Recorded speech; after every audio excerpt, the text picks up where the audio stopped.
அமெரிக்க விவசாயிகளுக்கு பாதுகாவலனா நான் ஆட்சியில் இருந்துகிட்டு இருக்கேன். ஏன் ஆட்சியிலேயே நீங்கள் அமெரிக்கன் சோயாபீன்ஸை வாங்காமல் பிரேசில் கிட்டேருந்து வாங்குறீங்களா?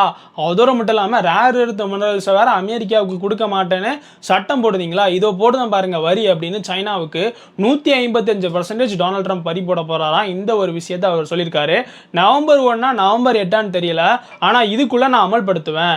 ஏன்னா நாங்கள் சைனா கிட்ட நல்ல விதமாக தான் நடந்துக்கிட்டோம். ஆனால் அவங்க ரொம்ப ரஃப் அண்ட் டஃபாக நடந்துக்கிட்டாங்க. இதெல்லாம் சரியில்லைப்பா, நான் 155% வரியை போடாமல் விட மாட்டேன் அப்படின்னு ஒரு சபதம் எடுத்திருக்காரு டொனால்ட் ட்ரம்ப்.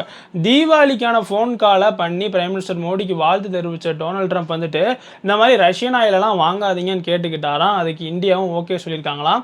ஆனால் இந்தியா தரப்புலேருந்து இது சம்மந்தமான தகவல் வரல. ஆனால் ஓப்பன் சோர்ஸ் இன்டெலிஜென்ஸ்லேருந்து வந்த தகவல் என்ன சொல்லுது அப்படின்னா, இந்த இந்தியாவுக்கு அமெரிக்காவுக்குமான ட்ரேட் டீல் வரதுக்கு வாய்ப்பு இருக்குது. 50% வரியிலிருந்து இந்தியாவுக்கு 15-16% வரைக்கும் டொனால்ட் ட்ரம்ப் கம்மி பண்ண போகிறாராம். அதுக்கு கைமாறா ரஷ்யன் ஆயில் வாங்குற விவகாரத்தில் இந்தியா கொஞ்சம் பின்வாங்குவாங்க. அமெரிக்காவினுடைய விவசாய பொருட்களையும் இந்தியாவுக்குள்ள அனுமதிக்கிறதுக்கு வாய்ப்பு இருக்கு அப்படின்ற மாதிரி தகவல்கள் ஓப்பன் சோர்ஸ் இன்டெலிஜென்ஸ்லேருந்து வந்துகிட்டு இருக்கு. இது வந்துட்டு முதற்கட்டமான தகவல். இது எந்த அளவுக்கு உண்மை அப்படின்லாம் சொல்ல முடியாது. ஆனால் இப்பேற்பட்ட ஒரு பேச்சுவார்த்தை நடக்கிறதுனால தான் நிறைய நியூஸ் பேப்பர் இந்த மாதிரி ஆர்டிக்கல் எழுதி வெளியிடுறாங்க.